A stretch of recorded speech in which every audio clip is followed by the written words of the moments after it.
This program contains dramatizations. Viewer discretion is advised. In our first story, Behind Mansion Walls, some will do anything to reach the top rung of society. He wanted to be Mr. Palm Beach. Even if it means a body at the bottom of the ladder. To be so greedy, you're willing to kill somebody. And later, for an aging Palm Beach big shot, a beautiful wife is a must. Palm Beach millionaire seeks younger woman. But who's using who? She wanted to be a member of Palm Beach society. You just don't break into that circle of folks unless you're one of them. I'm Christopher Mason. Behind mansion walls, old money and new money sometimes share the same zip code. 33480, Palm Beach, an address to die for.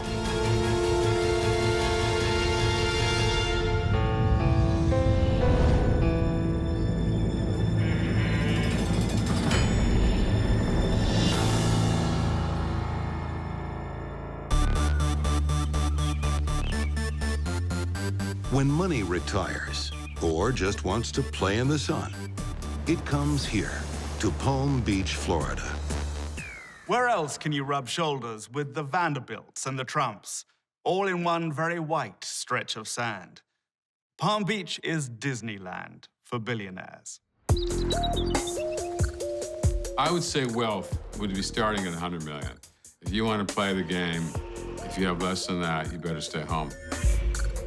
Jim Sullivan doesn't even have 1 million. But that doesn't stop him from dreaming of moving to America's most prestigious address.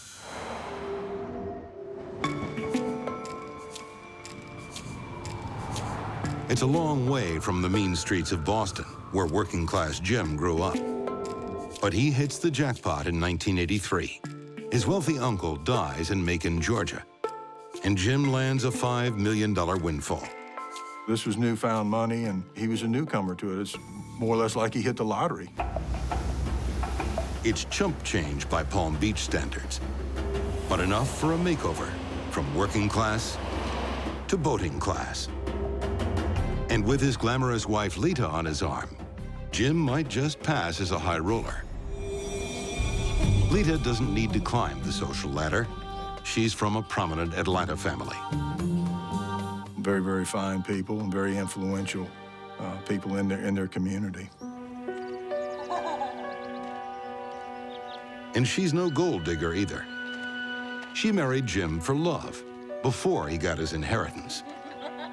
Lita was madly in love with him. He was very charming. You know, when you first met him, he was quite a charmer. Lita's friend, Aida Flam, remembers when Jim charmed Lita into moving to Palm Beach. Lita was not crazy about going to Palm Beach. He was the one that wanted to do it. It was all about Jim. Jim thinks Lita will be his entree to the social circuit. But first, it's time to find the right address. He hits the streets right away for some mansion shopping. And ends up here. Jim has chosen well. His grand Italianate mansion was designed and built in the 1920s by Swiss architect Maurice Fatio, the same architect behind the mansions of the Rockefellers. He just loved the idea of a home, an estate, and the house was on the register as a historic home. Boston Jim's transformation into Palm Beach James is almost complete. Look at that. Definitely look like the power couple. Help him create the person he wanted to be, the person he never was. Very handsome. Thank you. All the way back to the DuPonts and the Rockefellers and people that founded oil companies. Sullivan wanted to be part of that.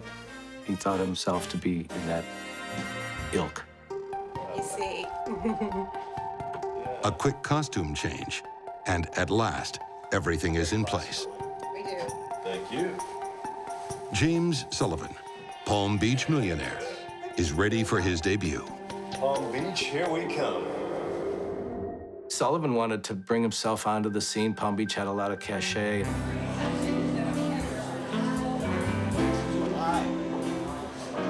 He thought it brought him the same cachet because he came in with his money, and he just tried to insinuate himself into a wealthy community.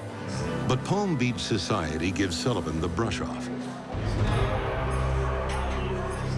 They can smell an imposter a golf course away. It didn't take long for people to figure him out. You just don't break into that circle of folks unless you're one of them. But Sullivan doesn't blame the closed ranks of the wealthy. He believes the problem is the color of Lita's skin. He thought that Lita was pulling him back because she was African-American. That caused problems, I guess, in their social climbing. Sullivan starts looking around for a new partner. Perhaps someone more befitting Palm Beach in his eyes. He was a cheat. He cheated on his wife, he cheated on girlfriends, he cheated whenever he could.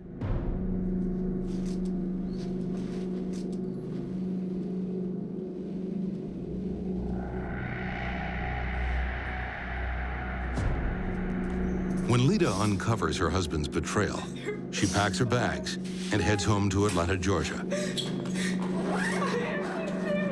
In 1985, after 8 years of marriage, she files for divorce. She'd gone back to Atlanta to be closer to her family and just proceed with her divorce. Meanwhile, Sullivan sets his sights on another Palm Beach beauty. This time, he's sure he's found the right girl to usher him into society. Suki Rogers. She's a platinum pass to the Palm Beach inner circle. From drinks at the Everglades Club to dinner at Club Colette, it looks like James has finally hit the big time.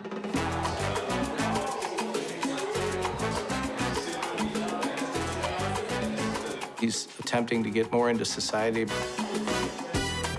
He thinks because he's with an exotic woman that everybody thinks he's some dashing, debonair dude. But he's just still same old Sullivan. Sullivan intends to marry his new love, and the couple cuts dashing figures on the Palm Beach circuit. But he has some old business to attend to. And that's not the only pressure on Sullivan's finances.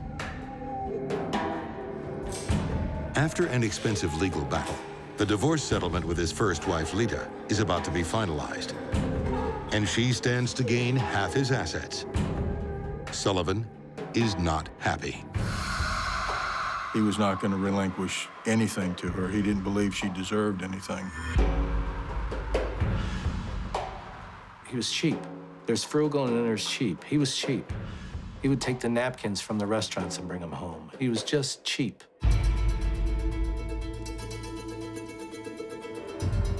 The settlement date is set for January 16th, 1987.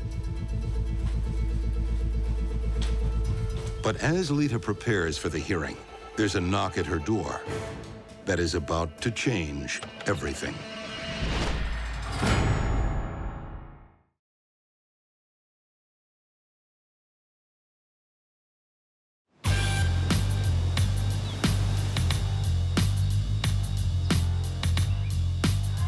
Life is looking up for Boston transplant Jim Sullivan. He's finally found a ticket into Palm Beach high society with a new partner. And they're living it up together on the island of billionaires, Palm Beach. James Vincent Sullivan is not so much a self-made man as a made-up man. His roots are blue-collar Boston. But after a rocky start, he's convinced some people he's a Palm Beach blue blood. For his ex-wife, Lita, there also seems to be a light at the end of the tunnel. She's preparing for the final divorce hearing at her home in Atlanta when there's a knock at the door.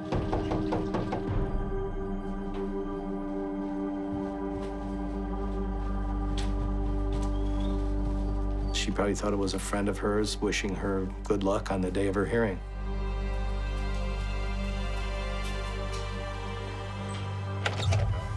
Hi, ma'am. How are you? Hi. Got some lovely flowers for you. Are you Lita Sullivan? Yeah, I'm Lita Sullivan.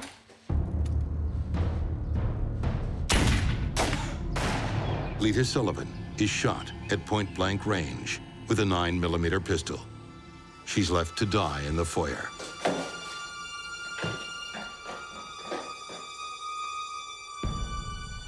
There was a neighbor of Miss Sullivan's. He looked over and saw a person running from the residence.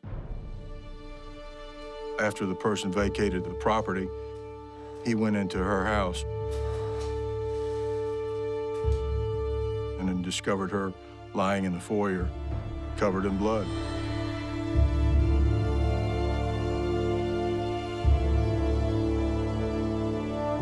A soon-to-be ex-wife murdered on the day of her divorce settlement. Police immediately turned to her husband. The first suspect that came to mind was James Sullivan because of the lengthy, bitterly contested divorce that he and Lita were going through. But the neighbor's description of the fleeing gunman doesn't sound anything like Sullivan. What's more, he has an ironclad alibi. At the time of the murder, he was living it up 600 miles away. Sullivan had an alibi. He was here in Palm Beach having dinner when it happened. But that doesn't mean he couldn't have hired someone else. Investigators start digging into Sullivan's past and discover a cloud over his inheritance. Turns out, the benevolent uncle who left him a $5 million ticket to Palm Beach died under suspicious circumstances. He was always a suspect in the uncle's death. They thought that he had poisoned him. There's a document produced that the uncle signed everything over to him. Shortly after that, the uncle's passed away. Did Sullivan murder to get his fortune? And to keep it, too? His ex-wife's death certainly saved him a lot of money.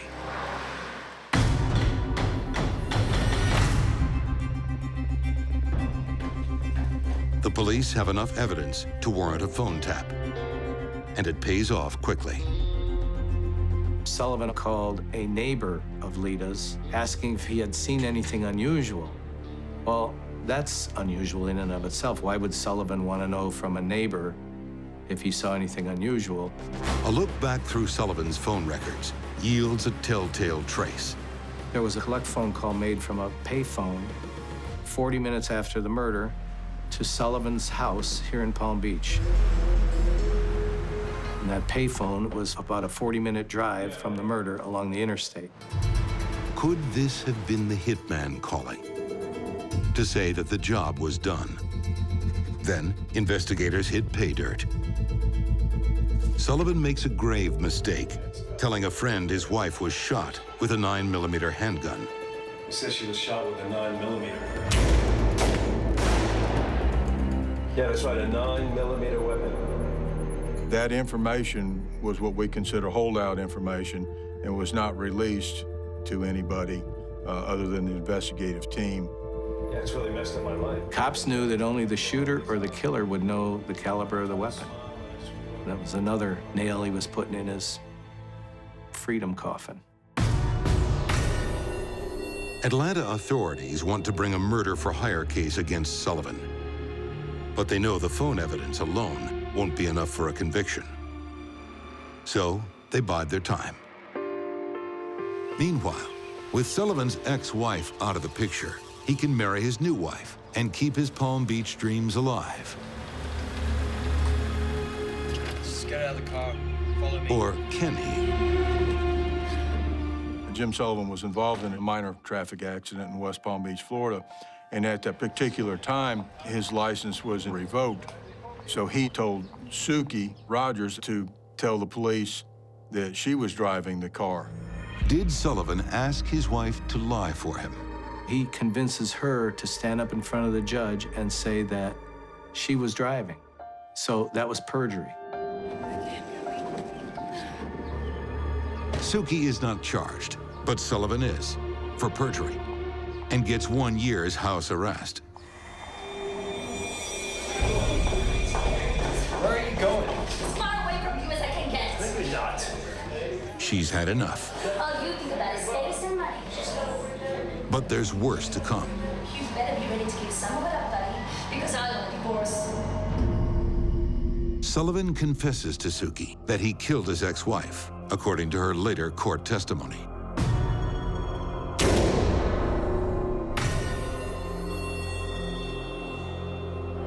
In November 1990, she files for divorce, then goes straight to the police. This is the break investigators have been waiting for. With Suki's testimony, they can finally bring the murder conspiracy case against Sullivan. She testifies that he once threatened her that the same thing was going to happen to her that happened to Lita.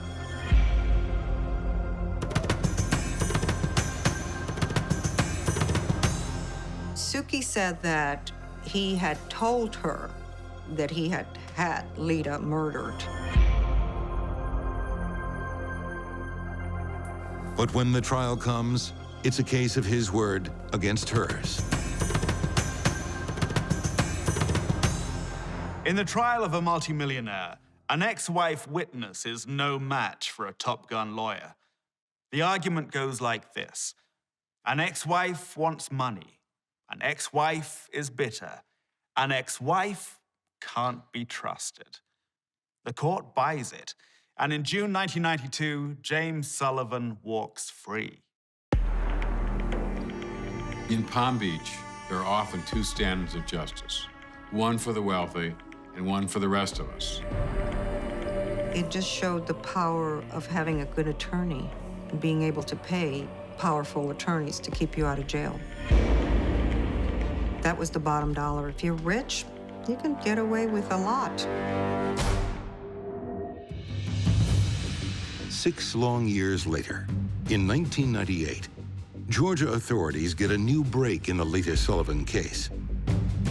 After seeing a TV story about the murder, an informant comes forward.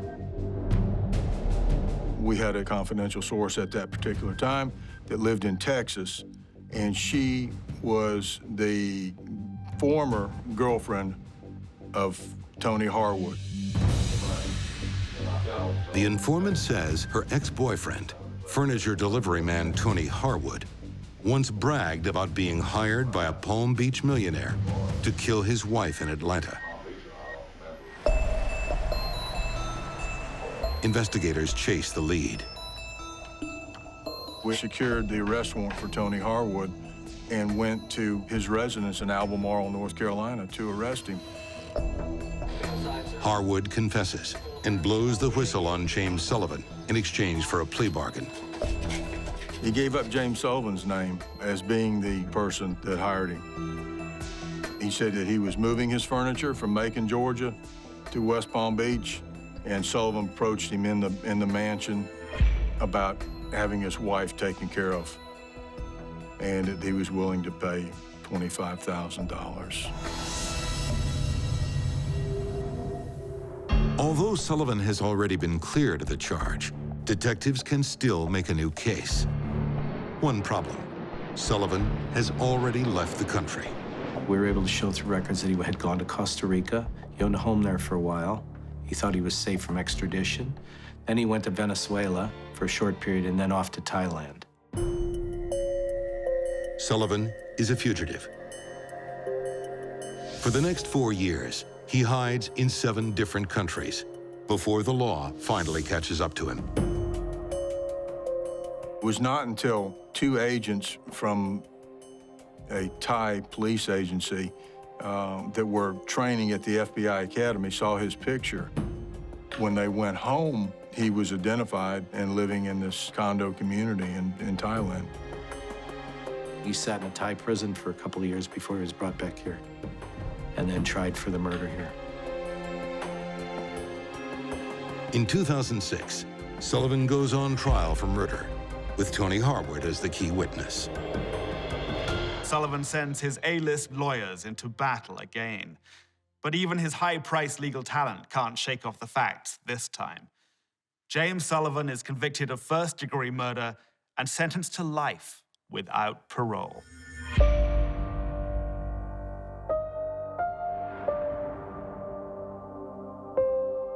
Finally, justice was served. A very cunning, selfish man finally placed in a cage where he belonged to be. He belongs in hell, but that's down the road. In Atlanta, Georgia, the result is small consolation for Lita's family. Jim Sullivan's deadly social ambition and lust for wealth took their beloved daughter from them. No amount of jail time will change that. For most of his adult life, Jim Sullivan tried to break into the Palm Beach establishment. In the end, they wouldn't even allow him into the Palm Beach prison. He will spend the rest of his life in Reedsville Penitentiary, Georgia, where the society he craved so much could not be further out of reach. Coming up, behind mansion walls. They say love conquers all. But in Palm Beach, there's one thing that trumps love every time. Greed. You don't give me what I want, I want a divorce. I'm gonna come and shoot everyone.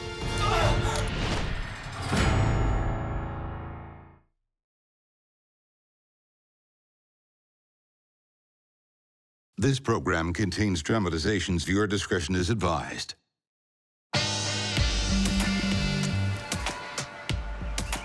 Palm Beach was founded on money. Standard Oil money built the first resorts here at the turn of the last century. And for over 100 years, Palm Beach has been the preferred address for the best clubs, the best restaurants, and the best parties. But not everyone here chooses to indulge in high society's favorite pastimes. In the 1990s, one resident sits on the sidelines. He absolutely did not participate in the social scene. And despite having an enormous amount of money from business, he was essentially a miser. He drove older cars, he ate in very inexpensive restaurants, dressed in very basic clothes. His name is Fred Keller. And in a town where charity donations start at 6 figures, this Scrooge stands in stark contrast. You're talking about a man who bragged about tipping the barber a nickel. Fred started with nothing and made his money in real estate.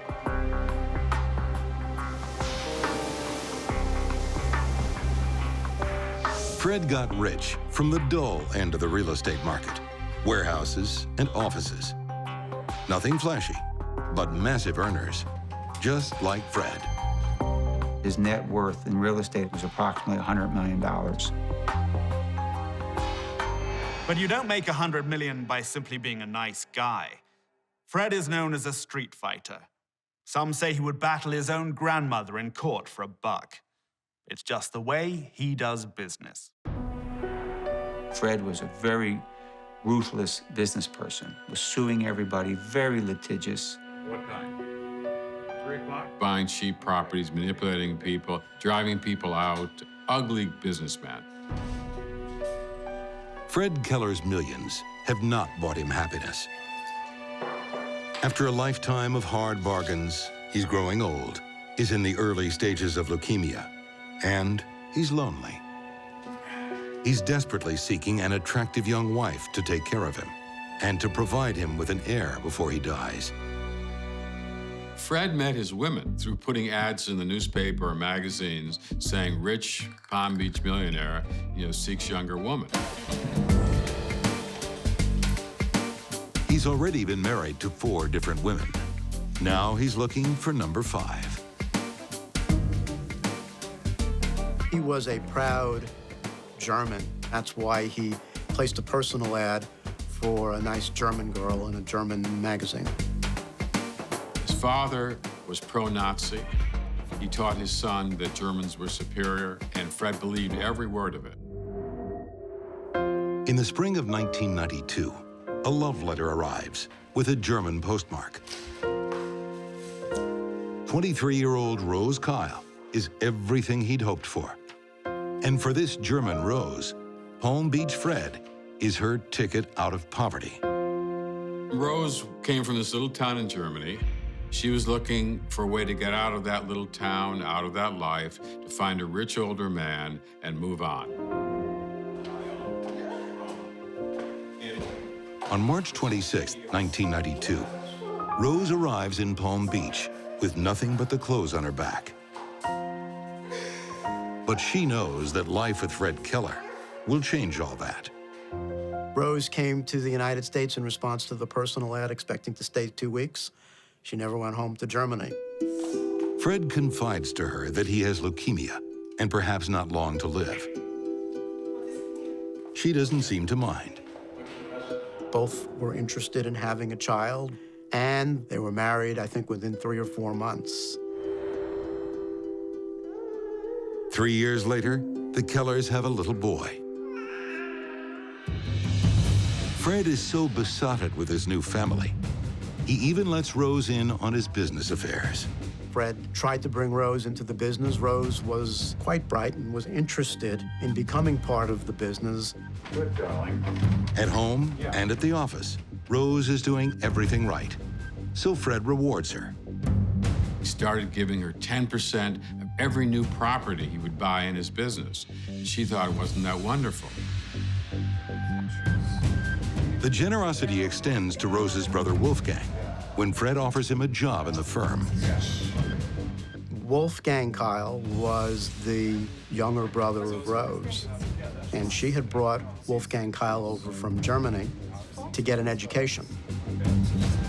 And while he was living here, Fred Keller took a liking to Wolfgang and started to teach him the real estate business. We need to turn... For a while, it's one big happy family. We have a courtyard on both sides. Fred is content with his beautiful wife, his son, and a hard-working brother-in-law he can trust. But Rose wants more. She insists on being an equal partner in Fred's business. Fred got tired of the requests and took her into the office one day and scrawled out a piece of paper saying, "Okay, Rose, you're a 50% owner of the business." Rose must be a special girl. The man who tips a nickel has just handed her $50 million. What magic has she worked to turn Scrooge into a softie? It's an old story. She had the right size breasts, and she said immediately, "I love you, Fred." And she's given Fred the perfect male heir he wanted. But Rose still isn't satisfied. Having millions isn't enough for her. She wants to flaunt it. Rose? What are you doing in that dress? I am going to... Rose wanted to go out to these balls and become part of the Palm Beach social life. Rose once lived a humble life in a small German village. Now she's on the Palm Beach cocktail circuit. This transformation isn't quite what Fred has in mind.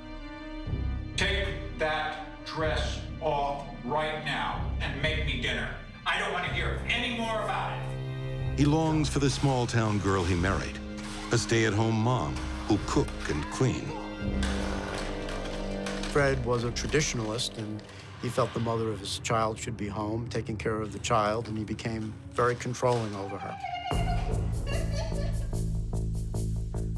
Just what's going on here? Where's his homework? Where's his math? But the hard-headed business tycoon meets his match in Rose Kyle. enough today. He's a young man. She walks out on him, files for divorce, and demands half his fortune. I want a divorce. 7 years after Rose brightened his life, Fred is back where he started, a lonely old millionaire dying of leukemia. At least now he has an heir, and he still has his fortune. Rose thinks she'll walk away with $50 million, but she's forgetting another document she signed, the prenup. When I read the prenuptial between Fred and Rose, I thought I'd read it wrong. I read it twice. I read it 3 times, because Rose in a divorce would get absolutely nothing. Fred's legal team assures him that his money is safe, but Rose's attorneys have found a potential loophole. The prenuptial agreement gave Fred Keller the power to give Rose Keller gifts, and that she could keep the gifts that he gave her. And one of those gifts, Rose's lawyers argue, is the 50% stake in Fred's business. Such a crushing defeat because Fred litigated with everybody that he came into contact with, and he always won. Rose Keller was the first person who was able to beat him at his own game. It's a huge coup for Rose. She came from rural Germany with no money and an 8th grade education. But she learned from the master. And now she owns half the master's empire. Rose begins as a supposedly innocent young woman. She became the new Fred Keller, just as manipulative, just as sneaky, willing to do whatever she had to do to get whatever she wanted. Dividing up the assets won't be easy. Somehow, the two warring parties have to reach an agreement. There had to be a meeting, a series of meetings, to divide this real estate fortune, the various buildings. And according to Fred, his ex-wife is playing hardball.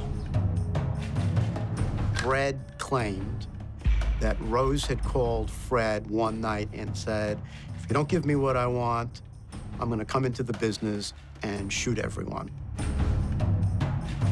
He began to become afraid of Rose. Fred claims he fears for his life. He sends a fax to the Palm Beach police, warning them about Rose's threat. And it's not the only precaution he takes. He began carrying a gun.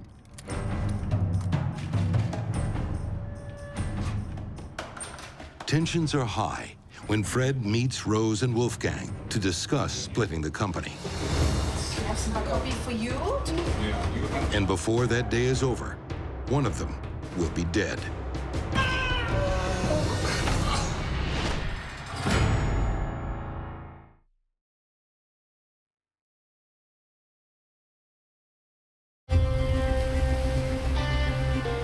Amid the many heirs to great fortunes on the shores of Palm Beach, Fred Keller is a self-made man. Through sheer cunning and ruthlessness, he has built a $100 million empire. But eventually, he's outfoxed at his own game. And it's not just anybody. It's his soon-to-be ex-wife, Rose Keller. The penniless young girl Fred brought from Germany to the high life of Palm Beach is about to take half his fortune, $50 million. I want a divorce. That's a lot of money to lose when an individual sees their self-worth as their power, money, and control. Fred Keller has warned police that his ex-wife Rose has threatened him with violence, but there are assets to divide. And just a few days after the divorce decree is handed down, a meeting is called at Fred Keller's office. Oh, well, you're on time. That's unusual for you. Oh, okay. We have a copy for you to see. You have a copy. Rose's brother Wolfgang joins the estranged couple. Here is your copy. What happens next is hotly contested by both parties. But there are a few things on which everyone agrees. There was a gun, a violent struggle, 3 shootings, and a death in Palm Beach.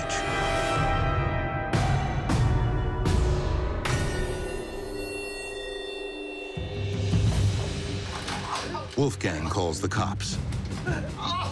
The arriving police officers didn't really know who had done what to whom, but they knew that they had one dead person, one very seriously injured person, and another individual who was shot. Armed man on site still. Back on needle.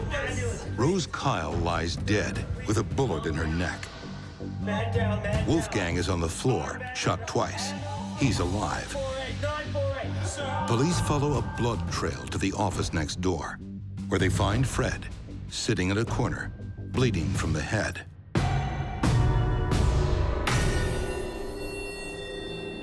The 2 living victims, Fred and Wolfgang, were taken in separate ambulances to hospital. They were put in the ER room in beds, not 3 feet apart. And each man looked at the other man and said, "You've tried to kill me." So who's telling the truth? Investigators start with the gun. It belongs to Fred. And the way he tells it, he had to use it in self-defense after mistaking Wolfgang's cell phone for a weapon. He said when Wolfgang sat down, I saw him put down what I believed to be a gun. Fred said, I became frightened and believed that Wolfgang was there to kill me. Fred says he shot Wolfgang as a preemptive strike, but he struck back. And in the struggle, Rose caught friendly fire.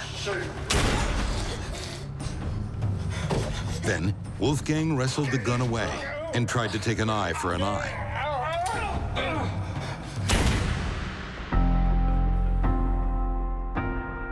But investigators find Fred's story suspicious. After all, who mistakes a cell phone for a gun? He said Wolfgang picked up the cell phone and pointed it at him. Well, you pick up a cell phone, you don't point it like a gun. Forensics determine Wolfgang was sitting down when he was shot, hardly an aggressive position. Fred says he feared for his life and told the cops in a fax. But they raise the question, did Fred invent Rose's alleged threat? He just wanted a stupid paper trail to give justification for what he was planning to do. The police immediately arrested Fred, despite his assertion of innocence. Fred goes on trial for murder. Assistant State Attorney Andrew Slater is assigned to the prosecution.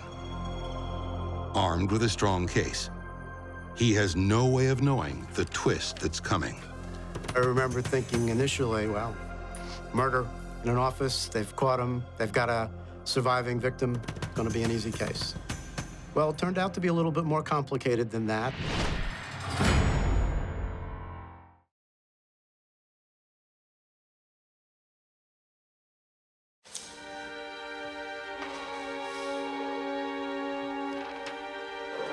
She's a beautiful young wife who makes an old millionaire very happy for a time. You're not hanging around with those Palm Beach phonies that you call your friends. After having their child and a successful business partnership, things go south. I want a divorce.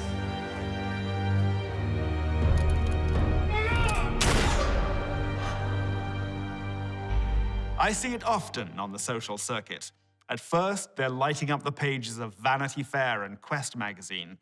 Later, they're hiding from The Star and Us Weekly. But millionaire divorces don't get much messier than this. On January 20th, 2005, property mogul Fred Keller stands trial for murdering his wife Rose and shooting her brother Wolfgang.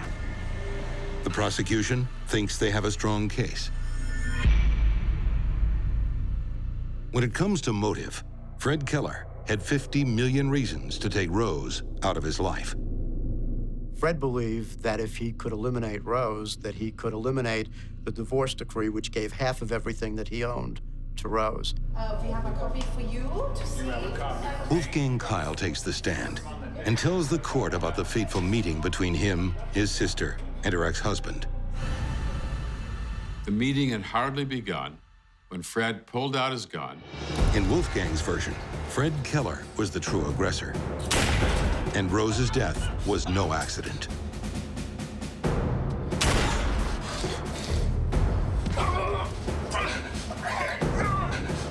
The only part Wolfgang and Fred agree on is that Wolfgang tried to take revenge.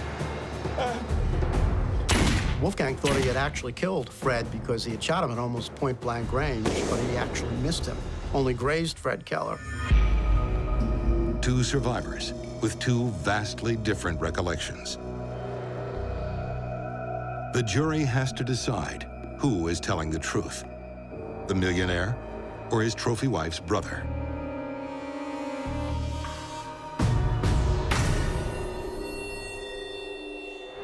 On February 2nd, 2005, the jury begins its deliberations. 3 days later, they announce a deadlock. 9 jurors are convinced Fred planned to murder Rose. But the remaining 3 keep asking themselves one question. Why would a man worth $100 million risk losing it all by resorting to murder? They find it hard to believe that. So when they heard any kind of possible explanation, like Wolfgang taking a phone off and putting it on the table, that's why Fred did it, they want to believe that, yeah, that makes more sense than a millionaire wanting to kill somebody. It's a hung jury, a mistrial. Fred Keller walks free. But prosecutors keep on the case, and 2 years later, in January 2007, they get a new trial. This time, they attempt to sway the jury with tales of Keller's miserly behavior. This millionaire, they say, would sooner kill than lose a dime. If anybody threatened his money, if the only thing he could do was kill them in order to preserve his money, he would do that. It works. This jury comes to a very different conclusion. The cell phone story is a lie. This time, it takes the jury just 5 hours to return a guilty verdict. Fred is sentenced to life without parole. But the question remains, why would a man with a terminal illness murder for money he could never spend? Fred Keller knew that he was dying of leukemia, and it was more a matter of, she's not gonna beat me, she's not gonna live the rest of her life enjoying my money. Miserly to the end, Fred Keller has one more grudge to settle. With Rose dead, her family stands to inherit half his fortune, and he'll do anything to stop it. He appeals his case. One of his lawyers told him that if he died while the case was still in appeal, that his deceased wife's family would not get any money out of the estate. So a light bulb went off in his head, he stopped taking his medicines, and he let himself die very quickly. But Fred's premature death turns out to be for nothing. Despite his appeal, Fred's inheritance is passed on over his dead body. In the end, the empire of wealth Fred Keller spent his life making and ended his life to protect was broken up and given away. Every last brick and dollar. Wolfgang and the Kyle family received a little over $10 million. The rest went to Rose and Fred's orphaned son.